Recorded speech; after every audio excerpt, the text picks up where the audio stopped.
এবারে বেগমের জন্মদিনে বিরাট একটা উৎসব করব।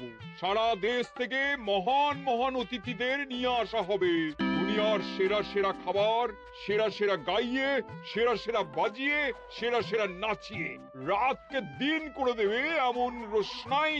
রেস্তু নাই। কি বললে? বহুত বড়িয়া আপনার সোচ, লেকিন মাফ করবেন হুজুর, রাজকোষের অবস্থা খুবই খারাপ। উৎসব করার মতো তো রেস্তু নাই জাহাপানা। কোনো কথা শুনতে চাই না।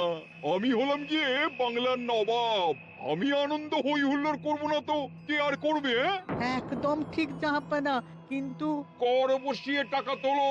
সব কিছুতেই কর বসানো আছে জাহাপানা। হাসি কান্না ছাড়া আর কোনো কিছুতেই কর বসানো যে বাকি নেই। তার ওপরেই কর বসাও। হাসি কান্নার ওপর কর? না, শীতকাল আসছে, বসাও বসাও কর হাঁচির ওপর। হ্যাঁ, হাতির ওপর কর? বসাও। ওরকম মুখ করে আছো কেন? যদি না পারো তো বলে দাও, আমি অন্য উজির নিয়োগ করব।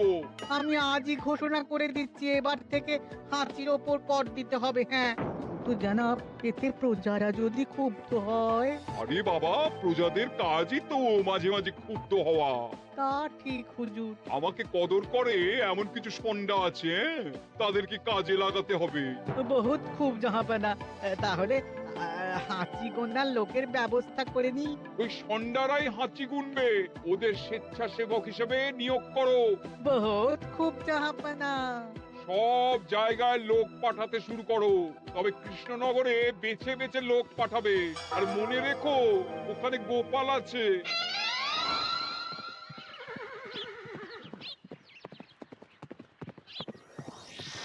সব জায়গায় কর আদায়কারী পাঠিয়ে দেওয়া হয়েছে জাহাপানা।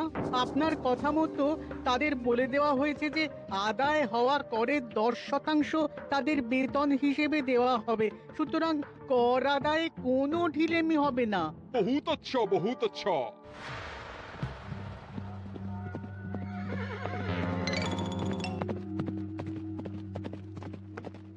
হ্যাঁ, তুমি ঠিক পড়েছো তো মন্ত্রী? হাঁচির উপরে কর। বলেন তো, আর একবার পড়ছি মহারাজ। আসলে এটা নবাবই মশকরা। আমাদের নবাব যে খুবই রসিক মানুষ তা তো আমরা দেখেছি। বারবার কৃষ্ণনগরের সঙ্গে রসিকতা করতে গিয়ে হাঁড়ি ফেটে রস একেবারে মাখামাখি হয়েছে, আর সারা গায়ে পিঁপড়ে ধরেছে। মস্করা নয়, একদম সত্যি কথা। হাঁচির উপরে কর বসানো হয়েছে, আর আমরা হলাম নবাবের খাস হাঁচি গোনার দল। আমরা এই কৃষ্ণনগরে থিতু হয়ে বসলাম বটে। এবারে হাঁচি গুনবো আর মোহর আদায় করব। গোপাল, তুমি কি বলো? সর্দার, তোমাদের এখানে আসা একেবারেই লোকসান হয়েছে। কেন মশাই? আচ্ছা, আপনি গোপাল? না না, আপনার কোনো কথাই শুনবো না। আমাদের বই বই করে বলে দেওয়া হয়েছে, গোপাল হইতে সাবধান। সর্দার, আমি তোমাকে সাবধান হতেই বলছিলাম।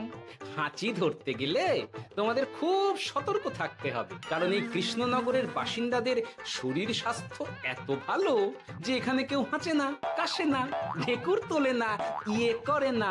বলেন কি মশাই? এটা তো নবাবকে জানাতে হচ্ছে। যাও যাও, এক্ষুনি মুর্শিদাবাদে ফিরে গিয়ে নবাবকে জানাও। ওরে, কেউ এদের যাওয়ার ব্যবস্থা করে দে। ওই তো হেঁচেছে। হাসি এক। পুরো এক মোহর। হাঁচি দুই, দুই মোহর। আরে, এটা তো হাঁচির বাচ্চা, এটা তো ধরলে চলবে না। কেন? হাঁচি হলেই তো হলো। কি করব সর্দার? লিখবো? দেখ, একবার গুনে যখন ফেলেছি পুরো ছাড়তে পারবো না। আধমোহর লেখ। এটা কাশি, কাশিতে কোনো করের কথা নেই। ওই, ওরে লেখ লেখ লেখ লেখ লেখ। হাঁচি তিন, পুরো এক মোহর। হাঁচি চার,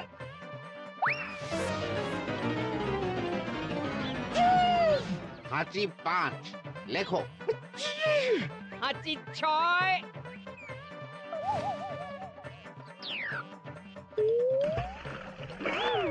যা। যা কি রে, শুনেছিলাম কৃষ্ণনগরের মন্ত্রীটা মাথা মোটা, প্রমাণ হয়ে গেল। জল থেকে উঠবে যখন ঠান্ডা লেগে হাঁচি তো আরো বাড়বে।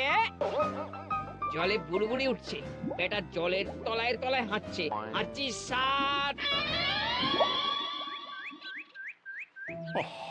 এখনো তো ফিরলো না, বেলা গড়িয়ে দুপুর হয়ে গেল।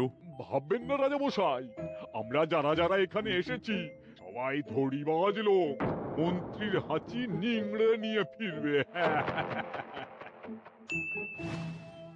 ছি ছি ছি ছি ছি ছি ছি ছি ছি। কি হলো গোপাল?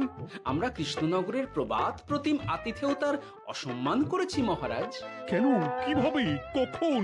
এখন মহারাজ এখন এনারা সেই সুদূর মুর্শিদাবাদ থেকে এসেছেন, আর আমরা এতক্ষণ শুধু অন্য কথাই বলে চলেছি, এনাদের আপ্যায়নের ব্যবস্থা করিনি।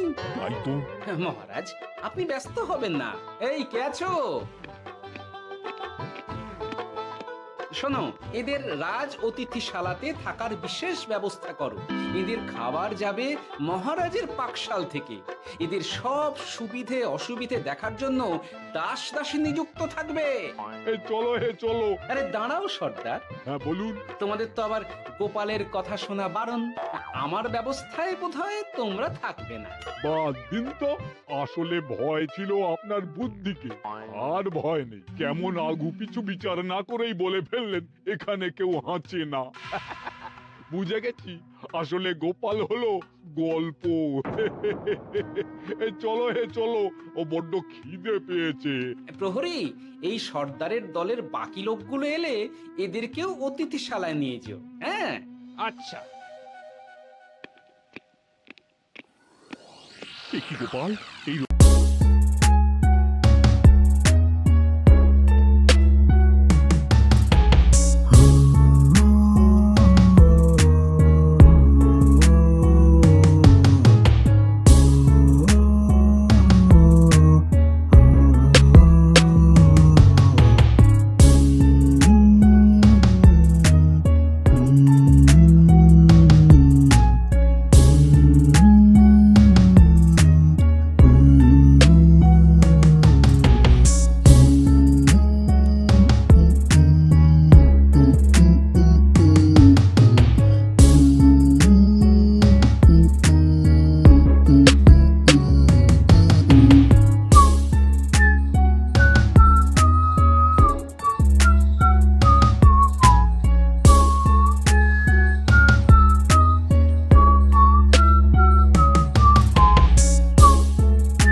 এই রক্তচোষাগুলোর জন্য তুমি রাজনিবাস আর রাজভোগের ব্যবস্থা করে দিলে।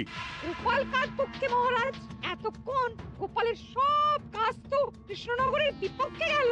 বটেই তো, আমি মনে মনে গণনা করে দেখলাম গোপালের শুল যোগ শুরু হয়েছে।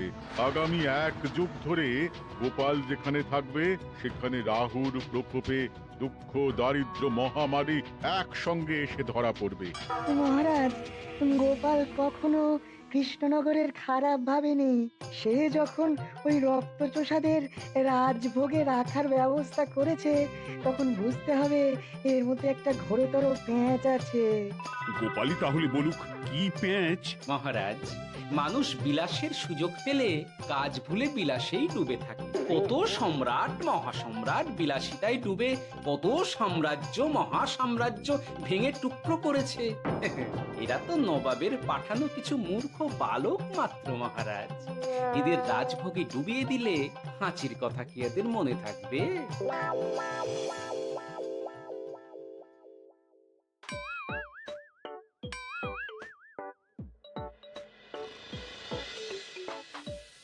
কি ব্যবস্থাপনা সব ঠিক আছে তো? হ্যাঁ হ্যাঁ, খাসা ব্যবস্থা হয়েছে। আপনারা আমাদের অতিথি বলে কথা, আরাম করুন।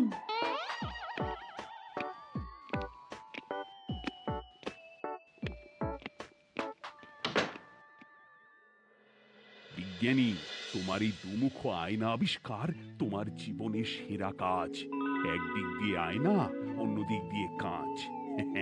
কেউ জানতেই পারবে না যে তার উপর নজর রাখা হচ্ছে। অনবদ্য অনবদ্য। মহারাজের জয় হোক। কিন্তু মহারাজ, এই কৃতিত্বের মূল ভাগীদার আমাদের মন্ত্রী। তাই নাকি? হ্যাঁ মহারাজ, মন্ত্রীর দুমুখ কাজকর্ম দেখেই দুমুখ আয়নার কথা আমার মাথায় আসে।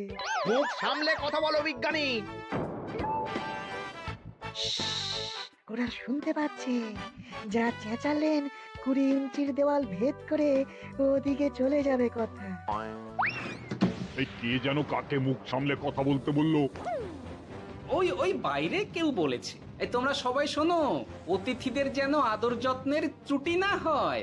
আমি আর যাই, কাল সকালে আসবো, কেমন? গোপালকে নিয়ে নবাব আর উজির যেমন ভয় দেখিয়ে দিয়েছিল, গোপাল কিন্তু সেরকম নয়। এই তোরা কি বলিস? না না না না না না, গোপাল একটু ওই হাবা গোবা আছে দাদা। দেখো দেখি কেমন বুক পেতে দিয়েছে। এবার ওদেরই বুকে বসে ওদেরই দাড়ি ওপরাবো।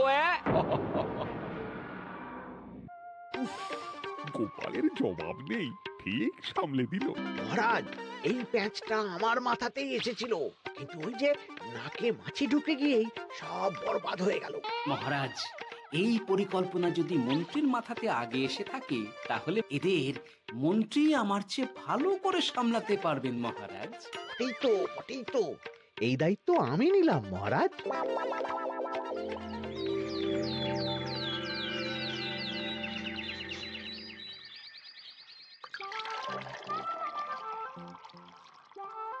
আহা, সকালে ঘুম থেকে উঠে এই রকম বেলের পানা যেন স্বর্গের অমৃত। আছে আছে, আরো আছে। পানীয়, খাদ্য, আরাম, আয়েশ, যত চাও তত পাবে। এ কি, আপনি গোপাল কোথায়?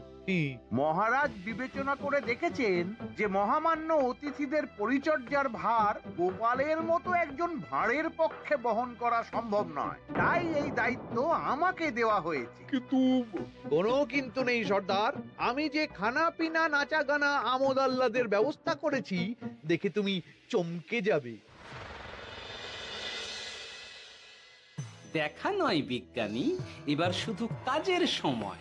কাল মন্ত্রীর উপর ওদের ভার ছেড়ে দিয়ে কৃষ্ণনগরের যে সর্বনাশটি করেছো, কোনো কাজ করে আর সেটিকে সামলানো যাবে না। হ্যাঁ, আহা, তোমার দেখছি মন্ত্রীর উপরে একটুও আস্থা নেই। ঠিক কি প্যাচ করছো বলো তো? প্যাচের কথা পরে হবে। তোমাকে যত তাড়াতাড়ি সম্ভব হাঁচির ওষুধ আবিষ্কার করতে হবে। হাঁচির ওষুধ? হ্যাঁ, হাঁচির ওষুধ। ওভাবে দেখছো কি বন্ধু? তোমাদের কাজের সব দায়িত্ব এখন আমার কাঁধে। তোমরা আমোদ করবে আর আমি কর আদায় করে তোমার হাতে এনে তুলে দেব। সর্দার, এর মধ্যে একটা চাল আছে মনে হচ্ছে। সত্যি আর আমি বুঝিনি। এখন কি করবে? বিশ্বাস করে আদায় উসুলের ভার এর উপরে ছেড়ে দেবে? পাগল নাকি? মন্ত্রীমশাই, বলো বন্ধু। বলছিলাম আর দেরিতে কাজ কি?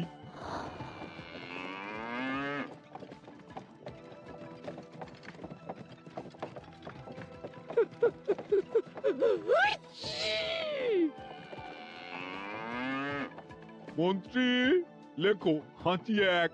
ওহে, তোমার নাম কি? মন্তেশ্বর হুজুরি আগে লিখুন মন্ত্রী মশাই, নাম লিখুন। ওহে মন্তেশ্বর, হাঁচি কর, এক মোহর ছাড়ো দেখিনি।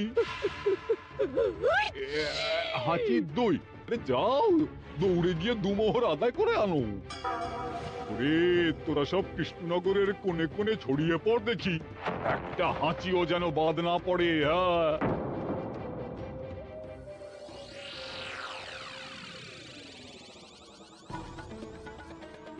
এটা হুজুরে আলাক বর্ধমান খাম্বাস এবং কৃষ্ণনগর থেকে। চমৎকার চমৎকার, তাহলে গোপাল কিছু করতে পারেনি। আমাদের যুব শক্তি কৃষ্ণনগরকে পুরো নিংড়ে নিয়ে আসছে। মহারাজ কৃষ্ণচন্দ্রের একটা আবেদন আছে জানাব। এই হাঁচি করের 30% যদি ওই রাজ্যকে দেওয়া যায় তাহলে আদায় উসুল আরো ভালো হবে। ওরা বলেছে যে আপনি যদি 30% দেন তাহলে কর আদায়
আদায় উসুল আরো ভালো হবে। ওরা বলেছে যে আপনি যদি 30% দেন তাহলে কর আদায় একেবারে জান লড়িয়ে দেবে। মঞ্জুর মঞ্জুর। আর একটা আর্জি আছে হুজুর। কৃষ্ণচন্দ্র কদিন বাদে নবাবকে কৃষ্ণনগরে আমন্ত্রণ জানিয়েছে। কেন? কৃষ্ণনগরের নবাব এবং তার উন্নয়ন উপলক্ষে এক মহোৎসব হবে। সেই সঙ্গে শহরে থাকা ইংরেজদের কাছেও নবাবের সৈন্য বলের এবং নবাব ও কৃষ্ণনগরের মধ্যে পারস্পরিক ভ্রাতৃত্বের সম্পর্কের বার্তাও পৌঁছে দেয়া যাবে। নবাবের অধীনস্থ রাজারা নবাবের শত্রু, এই রকম একটা ধারণা থেকে ইংরেজরা ইদানিং বেপরোয়া হয়ে উঠেছে, তাতে লাগাম উঠবে। বহুত খুব, মঞ্জুর মঞ্জুর মঞ্জুর।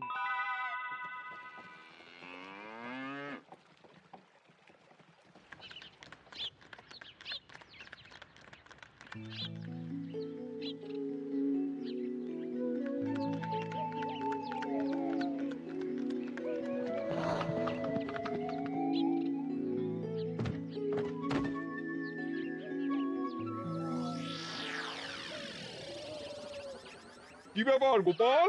জাহাপনা বলুন, কি খিদমত করব? আমি যা বলবো তাই করবে। অবশ্যই জাহাপনা। কি আবার উজির, তুমি সাক্ষী, মহারাজ কৃষ্ণচন্দ্র আপনিও সাক্ষী। গোপাল আমাকে কথা দিয়েছে আমি যা চাইবো তাই করবে। গোপাল, তুমি আমার সঙ্গে মুর্শিদাবাদ যাবে। এখন থেকে আমার দরবারের বিদূষক হিসেবে থাকবে, কেমন? ওরে ওরে ওরে ওরে ওরে তোরা বাজনা বাজা। এখন থেকে গোপাল আর কৃষ্ণনগরের নয়, গোপাল মুর্শিদাবাদের।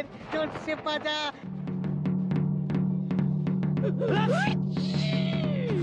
কি হলো? হুজুর, মনে হচ্ছে আপনার সৈন্যদল হাঁটছে। হ্যাঁ?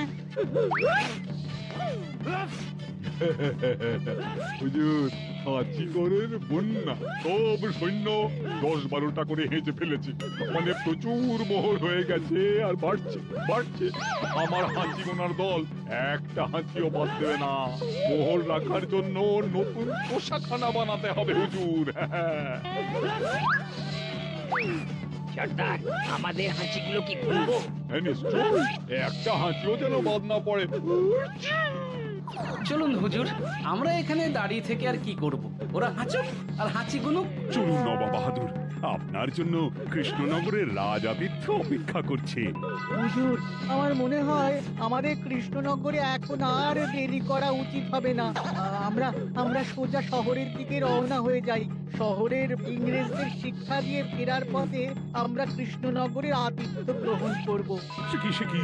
মহারাজ, নবাবের মতো কর্তব্যপরায়ণ ইনসানকে তার কর্তব্য পালনে বাধা দেবেন না। আমরা ওনার শহর থেকে ফেরার অপেক্ষায় থাকবো। ঠিক, আমার এক্ষুনি শহরে যাওয়ার দরকার। ইংরেজরা সব নিয়ম কানুন ভেঙে চুরে যা ইচ্ছে তাই করতে আরম্ভ করেছে। বুঝি, সৈন্যদের ডাক দাও, চলো রওনা হই। কিন্তু জাহাপনা, আপনার সৈন্যদের থেকে পাওনা মোহরগুলো এতক্ষণে যা হেঁচেছে, লাখখানেক মোহর তো হয়েই গেছে। ওটা আমরা নিজেদের মধ্যে বুঝে নেব। কিন্তু ওই করের 30% যে কৃষ্ণনগরের পাওনা। পেয়ে যাবে। শহর থেকে ফিরি। আরেকটা কথা, হাঁচি কর ব্যবস্থা এখন থেকে উঠে গেল।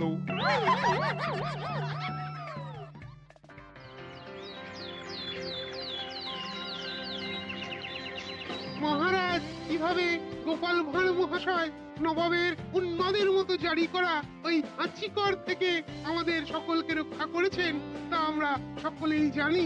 সমাজের তরফ থেকে তাই গোপালকে সামান্য উপহার।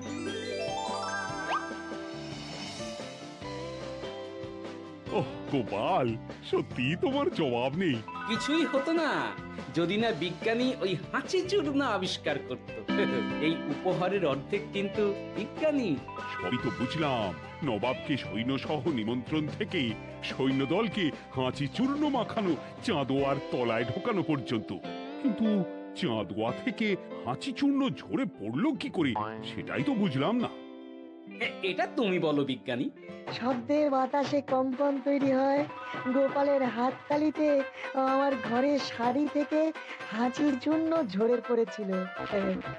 এখানে চাঁদোয়া থেকে ঝরে পড়েছিল বাজনার শব্দে। কি ব্যাপার বিজ্ঞানী, তুমি এখন ছেলে খেলা করছো? হাঁচির ওষুধ হয়ে গেছে। মূল উপাদান তামাক, গোলমরিচ আর আলকুশির গুঁড়ো। কাজ হবে? হাততালি দাও। কাজ হলো। ব্যাপারটা কি হলো? ওই শাড়িটাতে হাঁচি চূর্ণ মাখানো আছে। তোমার হাততালির শব্দের কম্পনে ঝরে ঝরে পড়েছে। একবার নাকের কাছে এলে পিঁপড়ে থেকে পিশাচ হাঁচতেই হবে। নবাব যদি বাজনা বাজাতে না বলতো। আমাদের বাজনদাররা তৈরি ছিল মহারাজ। যাক, সবই ভালোই মিটে গেল। যার শেষ ভালো তার সব ভালো। ব্যাস, এখন শুধু একটাই কাজ বাকি। নবাবের কাছ থেকে করের 30% বাবদ পাওনা মোহর মুর্শিদাবাদে গিয়ে নবাবের কাছ থেকে তুমি নিয়ে আসবে। আচ্ছা মহারাজ।